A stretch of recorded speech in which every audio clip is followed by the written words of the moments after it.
शनाया इकडे इकडे शन्या. अगं पण तू का बोलवलंयस त्या दोघांना? का बोलवलं म्हणजे काय? आज मला एक महत्वाची अनाउन्समेंट करायची आणि ती मला त्यांच्या तोंडाच्या समोर करायची आहे, कारण मला त्यांची रिॲक्शन बघायची. अगं पण ते कसे आहेत माहितीये ना तुला. आता आलाय तर गप्प बसायचं तर किती बडबडला तो बाहेर. डोक्यातच गेला माझ्या. असं वाटत होतं ना कोंबा सगळे पेढे नाका तोंडात. नाही म्हणूनच तुला मी आतमध्ये घेऊन आली. काय करतेस हे तू शनाया? शांत बस ना. शांत काय बसायचं? तुला काय फंक्शन सुरू होण्याच्या आधीच बंद पडायचंय का? हा तू चान्स देतेस का त्यांना? प्लीज शांत बस आणि जोपर्यंत मी सांगत नाही ना तोपर्यंत बाहेर यायचं नाहीस. मग मी काय इथेच बसून राहायचं का? नको नको ठीक आहे. ऐक मी येते बाहेर येते, पण मी गॅरीपासून खूप लांब बसेन. म्हणजे त्याला राडा करायला चान्सच मिळणार नाही शनाया. खूप महत्वाची अनाउन्समेंट आहे आणि मला कोणत्याही बाबतीत रिस्क घ्यायची नाहीये. त्यामुळे तू प्लीज प्लीज आतमध्ये बस ना. पण मग महत्वाची अनाउन्समेंट आहे तर मी काय ते एकटंच बसून राहायचं का? किती बोर होईल मी एकटी. एकटं काय एकटं? ठीक आहे मी सौमित्राला पाठवते. ठीक आहे शन्या, याच्यात विचार कसला करायचा आहे? ठीक आहे ठीक आहे पाठव बोक्याला. पाठव. हा ठीक आहे. पण हे बघ शन्या, जोपर्यंत मी किंवा पानवलकर सर येत नाही तोपर्यंत तू अजिबात बाहेर यायचं नाहीस. एवढा सस्पेन्स? प्लीज ऐक ना माझं. कळलं ना तुला? थांब मी सौमित्राला पाठवते. तू परत आलास, खरंच खूप बरं वाटलं. हो येस येस वाटणारच तुम्हाला बरं. तुमचा हक्काचा बकरा आलाय ना परत आता. अरे श्रेयस, पण तू यांचा बकरा बनलासच कसा? हा सर तो विषय आता काढू नका. ठीक आहे, राहू दे ते विषय. तुला नकोय ना, राहू दे. पिंकीच्या बाबतीत तू फसलास, झालं गेलं, होऊन गेलं. मला एक सांग, आता तू पिंकीच्या नंतर दुसऱ्या कुठल्या मुलीच्या, हे मुलीच्याच हा प्रेमाभिमत पडलंस की नाही? Panwalkar sir you to. बघितलंस इतकी खेचली त्याची तुम्ही आणि तरी तुमचं पोट भरत नाही काय? अरे कशा बरेल, एवढा दिवस बंद होता ना. बंद. It's absolutely okay. सिरियसली हा म्हणजे आता मी पण हसायला शिकलोय या सगळ्या गोष्टी. सौमित्राने मला सांगितलं होतं की आपल्या घरच्यांनी जर मस्करी केली ना तर आपण सुद्धा बिंदास हसायचं त्याच्यात. आणि तुम्ही सगळे माझ्या घरातले आहात या. ते SB कंपनी सारखं नाही. तिकडे मी कोणासाठी एक्झिस्टच करत नव्हतो का. पण इथे तू एक्झिस्ट करतोस आणि फक्त एक्झिस्ट करत नाहीस, तू आमच्यासाठी महत्वाचा सुद्धा आहे. करेक्ट आहे. आता तुझ्यासाठी मुली पण आम्हीच शोधू. हा नक्की? येस नक्की शोध. फक्त पिंकी सारखी ना. ते काय तुझं आहे? अरे हो माहितीये मला. एक काय चाललंय काय तुमचं? नेहमीच पुन्हा ऑफिस कट्टा रंगलाय वाटतं. असं वाटतच नाहीये श्रेयस कुठे गेला होता. मी कुठे गेलोच नव्हतो वहिनी.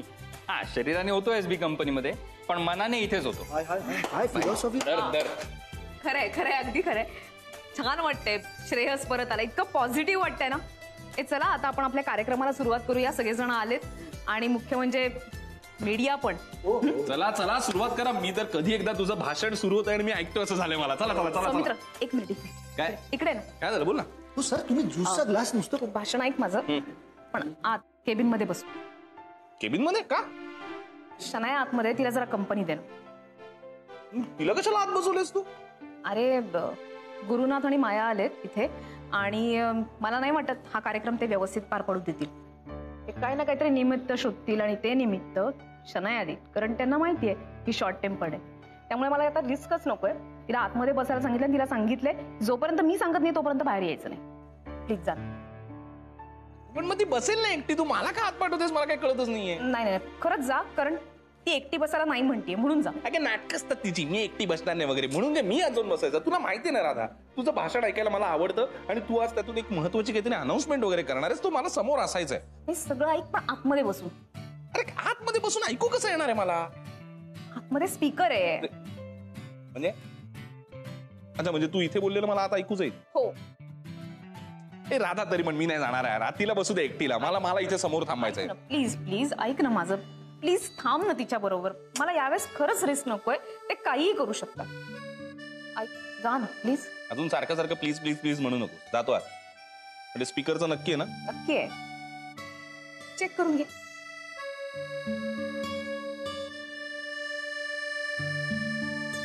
राधिका मसाले आता SB कंपनीमध्ये मर्ज झालंच असं समज ना. मग एकदा का हे सगळं हातात आलं आपल्या की एवढ्या मोठ्या जागेचं काय करायचं? आहे तुझ्या डोक्यात काही आहे? हा म्हणजे आता एनिवे एवढी निगेटिव्हिटी भरली आहे ना या जागेमध्ये. राधिका आणि तिचे चमचे काम करतात, त्याच्यामुळे आता इथे ऑफिस बिफिस इतक्यात काही सुरू करण्यात अर्थ नाहीये. आपण एक काम करू ना, याला गोडाऊन म्हणूनच ट्रीट करूया, हे सगळं रॉ मटेरियल ठेवायला. अरे आताही रॉ मटेरियलच आहे की. राधिका आणि टीम म्हणजे काय, रॉ मटेरियल. ऍब्सोल्युटली. मी काय म्हणतो, हे घे. मला असं वाटतं की आपण इथे लावूया का फ्लेक्स. काय झालं? अरे काय झालं? काय झालं? कशाला विचारतोयस? अरे काय झालं? मला काही कळत नाही. तुझं पोटात काय दुखतं? आमची ऑफिस आम्ही ठरवणार की आम्हाला कुठे ठेवायचं आहे काय ते. एक्सक्यूज मी, पोटात नाही, त्याचा पाय दुखतोय. पाय ठेवलास तो काढ आधी. पाय ठेवलाय. हे काय काय बोलताय तुम्हाला? काही कळत नाही. कोणाचा पाय? काय पाय? मेमरी लॉस तर झालाच आहे, सेन्सेस पण गेलेत वाटतं. पाय काढ ना तो. अरे एवढा भला मोठा पाय ठेवलास तो काढ प्लीज. पाय तो असं खूप दुखलं असेल बिचाराला रे. अरे अरे अरे अरे अरे सॉरी, मला खूप दुखतंय का बघू का? गप रे, आता कसली नाटकं करतो? हा, पाय ठेवताना काही वाटलं नाही? सगळं हत्तीनं पाय ठेवला असं वाटलं मला. अच्छा मी हत्ती, मग तू कोण? कोल्हा. काय कोल्हा धूर्त. हो, मला म्हणतोय धूर्त कोल्हा नाही. स्वतः गुबू गुबू करणाऱ्या नंदी बैलापेक्षा हा धूर्त कोल्हा बरा. कळलं ना? आपण नंदी बैल आहोत की नाही हे महत्वाचं नाहीये. हे कोल्हा आहेत हे ह्यांनीच मान्य केलं, हे बरं झालं. Shreyas, no argument. हे बघ, हे कसंही असलं तरी आज आपले गेस्ट आहे ना. हो हो, वहिनी म्हणाल्या होत्या ना, अतिथी देवो भव. अरे मग हे असं म्हणतात तर मग वागवा ना. हा, अतिथी म्हणतात तर मग देवासारखं वागवा ना. हे असा त्रास देत नाही. मला माहितीये हे सगळं ना राधिकाने तुम्हाला करायला सांगितलं ना. नाही, वहिनी असं कोणाला त्रास वगैरे द्यायला मुद्दामून सांगत नाही. तुमच्या कळलं? वहिनींचं कौतुक नको सांगूच जाऊ दे, मला. flex लाव. मला माहितीये तुमच्या वहिनी काय आहेत. कळलं ना? लव आपण फ्लेक्स. प्लीज क्षमस्व देवो भव. चला बस. या, आम्ही इथे असं हे बघ. आपण ना अहो हे धरा ना. हे बघा, इथे जो फ्लेक्स आहे ना तो इथे हे. काय करताय तुम्ही? नाही, आम्ही फ्लेक्स Very easy. मध्ये आलो. काय झालं? Disgusting people. काय तुला काय झालं? फ्लेक्सला मदत कर जरा. ये इथे. हा, हे धर. नको तू मी लावू. मी काय म्हणतो, आपण सर अरे थांब, असं नाही, असं इथे मागे. अरे बापरे बाप, उलटा जरा उलटा झाला. हा, जा. ए पाठव त्याला. तू जा दुसरं काम कर. तू वेगळी काम हे कर. महत्वाचं काम. हे तुला नाही जमणार. आम्हाला जे काम करायचं ना हे तुला नाही जमणार. हा, आता हे बघ, असं इथे मागे कव्हर होतोय ना, डायगनल लावूया. असं ये, असं आणि असं आपण बोलतोय. अरे सिरियस काय करतो? काय राधिका मसाला एवढा पियो काय चाललंय? नाही माया, हे मुद्दाम करतायत ना. हे सगळं तुम्हाला राधिकाने करायला सांगितलं ना. मला माहितीये. राधिका वहिनी असं मुद्दाम कोणाला त्रास वगैरे देतच नाही. अरे माहितीये तुझी राधिका कोण आहे काय आहे. कळलं ना? अरे तुला माहित असतं तर आमच्या जागी तू त्यांचं कौतुक करत असतास. राधिकाचं आणि कौतुक माय फोट. तिच्यासारख्या गावंढळ आणि बिंडो. गुरु सर काय हे एसबी कंपनीचं ऑफिस नाहीये, राधिका मसालेचं ऑफिस आहे. आणि इथे वहिनींच्या विरोधात वाटेल ते बोललेलं आम्ही खपवून घेणार नाही. पाहिलं ना केवढा पुळका आलाय. अरे राधिका मसाले सोडून एसबी कंपनीमध्ये तुला जेव्हा आम्ही चान्स दिला तेव्हा कुठे गेला होता पुळका? आनंदाने जॉईन केलं नव्हतं, कोणीतरी मिसलीड केलं होतं आणि त्यानंतर मिसट्रीट पण केलं. तरी बरं मला वेळेतच लक्षात आलं की पैसे फेकणाऱ्यांसाठी आपण फक्त गुलाम असतो. आणि कोणाचा तरी गुलाम होण्यापेक्षा कोणाचा तरी नंदी बैल होणं पत्करलं मी. निदान या नंदी बैलाला इथे मान तरी मिळतो. वा वा वा वा, काय इमोशनल फंडे देतोय बघ ना.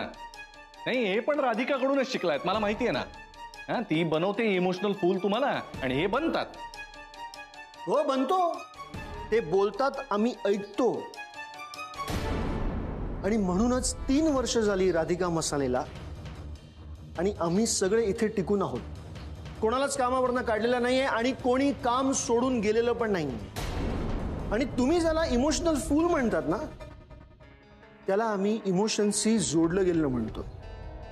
कोणाशी बोलतो इमोशन्स बद्दल?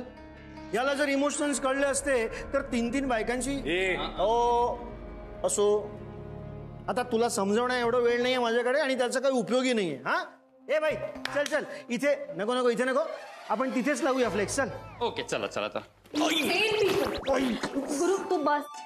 इथे चेअर आहे, बस तू. इझी. मला असं वाटतं की तिथे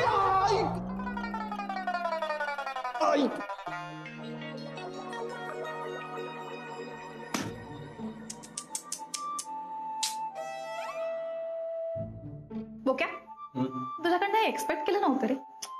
काय मी काय केलं? कसं बिहेव करतोयस तू? काय? मला वाटलं तू ऐकतोस तुझ्या बायकोचं, ते पण राधिका सारख्या बायकोचं ऐकत नाही म्हणजे ही. काय बोलतेस तुम्ही? काय नाही ऐकलंय राधाचं, उगाच काय? तिने काय सांगितलं होतं तुला? शनायाला कंपनी दे, तिला बोर होणार नाही असं बघ. आणि तू काय करतोयस? फोन मध्ये घुसलायस. शनाया आहे का तुझा फोन? ठीक आहे. हे तुझंच काम करत होतो मी. दिल्लीवरून अप्रुव्हल आली की नाही हे चेक करत होतो, पण नाही करत. आता मी ठेवून देतो फोन. sorry. तुला हत्ती आणि मुंगीचे जोक सांगत बसतोय. नाही सॉरी चुकलं इम्पॉर्टंट काम आहे भाई वगैरे. मी करते सेल्फ एंटरटेन. सॉरी. त्याचाच फोन आला. अरे 100 वर्ष आयुष्य आहे तुला. हा, तुलाच मेसेज करत होता, तुझाच फोन आला. ओके, ऐक ना, जस्ट अपडेट आलेत माझ्याकडे. आमच्या टीमने जसं शनायाचं नाव फायनल करून तिचा व्हिडिओ पाठवला होता, तशा वेगवेगळ्या सिटीज मधल्या आमच्या ब्रांच मधून आणखी 8 मुलींचे व्हिडिओज पाठवले होते. So total 9 videos business head आणि त्यांच्या टीमने पाहिले. त्यातले 2 शॉर्टलिस्ट केलेत आणि त्यातला एक शनायाचा आहे. अरे बोललो ना, अरे ही लटोरी लटोरी म्हणजे शनाया. अरे तू म्हणतो दुसरा वगैरे जाऊ दे रे, बाजूला होते, हिचा फायनल करून टाका. अरे हो सवालच नाही, पण मित्र एक छोटासा प्रॉब्लेम झालाय. तिची दुसरी मुलगी आहे ना, तिचा वरपर्यंत वशील आहे. एका मोठ्या फायनान्सरची मुलगी आहे. त्यामुळे कदाचित शनायाला बायपास केलं जाऊ शकतं. हॅलो सर, ऐका ना. सॉरी, मी स्पीकरवर सगळं ऐकत होते, पण सर हे वशिला वगैरे काय सर? असं नको बोलू, ऐकून तर घे ना ते काय बोलतो. सॉरी बोक्या, मला राहवलं नाही म्हणून. सर ऐका ना, म्हणजे मला कळतंय तुम्ही काय म्हणताय की ती फायनान्सरची मुलगी आहे वगैरे, म्हणजे असेल ती, पण सर टॅलेंट वाईज ती सुपिरियर आहे का माझ्यापेक्षा? फ्रँकली स्पीकिंग खरंच नाहीये. हा, मग सर जो टॅलेंटेड आहे त्याला मिळालं पाहिजे ना काम सर, त्याला मिळाली पाहिजे ऑपॉर्च्युनिटी सर. प्लीज ना प्लीज, मी डिझर्व करते सर. ऑफकोर्स, म्हणूनच आम्ही सुद्धा तुमच्या नावावर इन्सिस्ट करतोय, पण फायनल डिसिजन वरच्यांच्याच हातात आहे. Let's hope for the best. कळवतो थोड्या वेळात. क्या यार, असंच होतं यार, टॅलेंटची कदरच नाही यार या जगात. तू काय लगेच निगेटिव्ह होते? ते म्हणाले ना फायनल डिसिजन व्हायचं आहे अजून. हा, मग काय झालं? ते तिलाच देणार जॉब, मी सांगतो मग काय होणार. एक तर थांबव, येड्यासारखं काहीतरी लगेच बोलू नको. आणि 1% चान्स आहे ना तुला अजून. नाही बस, एकावर 2 शून्य होतील आणि 100% तुलाच मिळणार हा जॉब. बघ तू. मिळणार आहे जॉब. बाई रडू नकोस तू प्लीज. ऐक ना, रडणाऱ्या मुलींना नाही समजवता येत मला. प्लीज ऐक ना. हे बाई, मेकअप खराब होईल. बाबा कुठे आहात तुम्ही? आम्ही सगळेजण तुमची वाट पाहतोय म्हणून सारखा फोन करत होते. सॉरी. आय एम सॉरी बेटा, तुझा फोन आला तेव्हा मी एका मीटिंग मध्ये होतो. पण बाबा झाली ना मीटिंग, आता येताय ना लवकर? I am so sorry Radhika. म्हणजे आय नो तुझ्यासाठी हा खूप मोठा दिवस आहे, पण you see I am out of Mumbai. बाबा हे तुम्ही खरं सांगताय ना, का तुम्ही सौमित्राच्या रागापोटी येत नाही आहात? एकाचा राग मी दुसऱ्यावरती कधीच काढत नाही, आणि तुझ्यावर तर काढूच शकत नाही. तू माझी सूनच नाहीयेस, तू मला मुलीसारखी आहेस. तुला कसं हर्ट करीन मी? आज तुझ्यासाठी खरंच खूप मोठा दिवस आहे. आज तुझ्या राधिका मसाल्याला 3 वर्ष पूर्ण होत आहेत. बेटा, दिस इज नो मीन अचीवमेंट. एक कंपनी काढायचीच नाही तर तिला एवढं सक्सेसफुल करून दाखवायचं. It's not a joke. आणि म्हणूनच तुला म्हणतोय, तुला सॅल्यूट आहे मला. बाबा हे काय बोलताय? No no no no no, you deserve every bit of it my dear. तू फक्त कंपनी नाही उभी केली आहेस, तू आपल्या स्टाफला बरोबर जोडून एक फॅमिली उभी केली आहेस.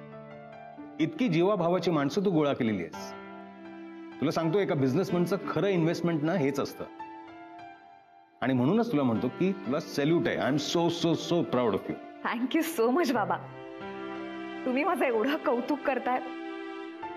पण आता मी तुम्हाला एक वचन देते, यापुढे तुम्हाला अभिमान वाटेल यासाठी नेहमी धडपड करेन.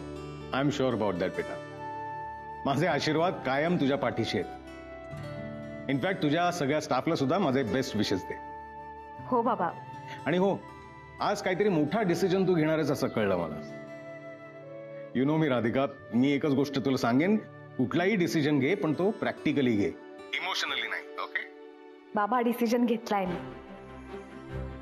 आणि या वेळेला पहिल्यांदा माझा डिसिजन इमोशनल आणि प्रॅक्टिकल यांच्या मधला आहे. आणि मला खात्री आहे तो नक्कीच चुकीचा नसेल. ग्रेट. तुझ्या कॉन्फिडन्स मध्ये मला पूर्ण कॉन्फिडन्स आहे. All the best. थँक्यू बाबा. आणि हो, परत आल्यावर सगळ्यात आधी तुला येऊन भेटेन. ऑलराईट? हो. बाय. Bye bye.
आणि आपण हे यश अचीव्ह केलेलं आहे. अर्थात हे सगळं इतकं सोपं नव्हतं. बिझनेस म्हटलं की रिस्क आली, फेल्युअर आलं, प्रॉब्लेम्स आले.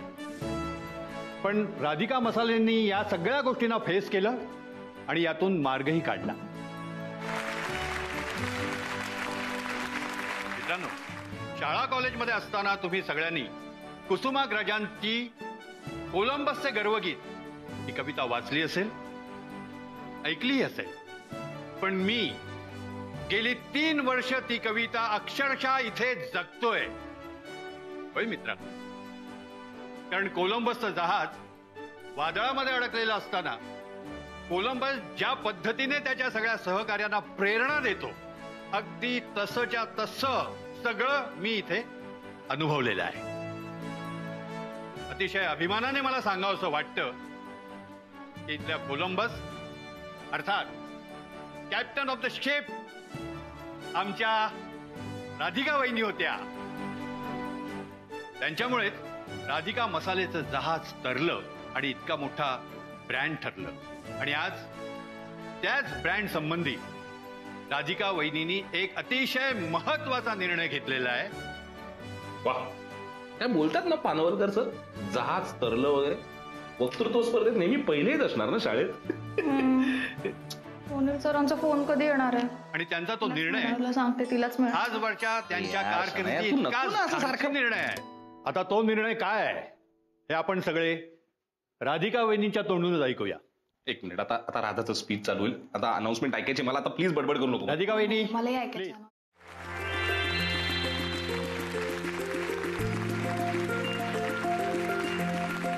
नमस्कार. तुम्हा सगळ्यांचं इथे स्वागत आहे आणि मनापासून अभिनंदन. आता तुम्ही विचाराल की स्वागत केलं, अभिनंदन केलं, पण आभार नाही मानले.